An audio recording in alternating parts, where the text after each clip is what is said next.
കല്ലുവാതുക്കലിൽ വയോധികനെ മരിച്ച നിലയിൽ കണ്ടെത്തിയ സംഭവം കൊലപാതകമെന്ന് പോലീസ്. പാരിപ്പള്ളി പുലിക്കുഴിക്ക് സമീപം തൊളിക്കോട് സ്വദേശി രവീന്ദ്രനാണ് കൊല്ലപ്പെട്ടത്. കല്ലുവാതുക്കൽ പഞ്ചായത്ത് ഓഫീസിന് സമീപത്തെ നിർമ്മാണത്തിലിരിക്കുന്ന കെട്ടിടത്തിലാണ് മൃതദേഹം കണ്ടെത്തിയത്. കല്ലുവാതുക്കൽ പഞ്ചായത്ത് ഓഫീസിന് സമീപമുള്ള നിർമ്മാണത്തിലിരിക്കുന്ന കെട്ടിടത്തിലാണ് വയോധികനെ മരിച്ച നിലയിൽ കണ്ടെത്തിയത്. പാരിപ്പള്ളി പുലിക്കുഴിക്ക് സമീപം തൊളിക്കോട് ചരുവിള വീട്ടിൽ 65 വയസ്സുള്ള രവീന്ദ്രനാണ് കൊല്ലപ്പെട്ടത്.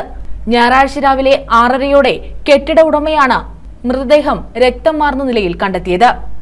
കെട്ടിടത്തിന്റെ 2ാം നിലയിലായിരുന്നു മൃതദേഹം. പാരിപ്പള്ളി പോലീസ് സ്ഥലത്തെത്തി ഇൻക്വസ്റ്റ് നടപടികൾ പൂർത്തിയാക്കി. അടിയുടെ ആഘാതത്തിലാണ് രവീന്ദ്രൻ മരിച്ചതെന്ന് പോസ്റ്റ്മോർട്ടം റിപ്പോർട്ടിൽ പറയുന്നു. രവീന്ദ്രന്റെ തലയ്ക്ക് പിന്നിലായി 6 സെന്റിമീറ്റർ നീളത്തിൽ മുറിവും ചെവിക്ക് സമീപമായി 3 സെന്റിമീറ്റർ ആഴത്തിലുള്ള മുറിവുമുള്ളതായി പ്രാഥമിക ഇൻക്വസ്റ്റിൽ പോലീസ് കണ്ടെത്തിയിരുന്നു. അസ്വാഭാവിക മരണത്തിന് കേസെടുത്ത പോലീസ് അന്വേഷണം ഊർജിതമാക്കിയിട്ടുണ്ട്.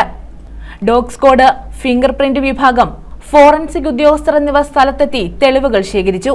കുടുംബവുമായി അകന്നു കഴിഞ്ഞിരുന്ന രവീന്ദ്രൻ കല്ലുവാതുക്കൽ, പാരിപ്പള്ളി ഭാഗങ്ങളിൽ അലഞ്ഞുതിരിഞ്ഞ് നടക്കാറുള്ള ആളാണെന്ന് നാട്ടുകാർ പറയുന്നു. ന്യൂസ് ബ്യൂറോ, കൊല്ലം.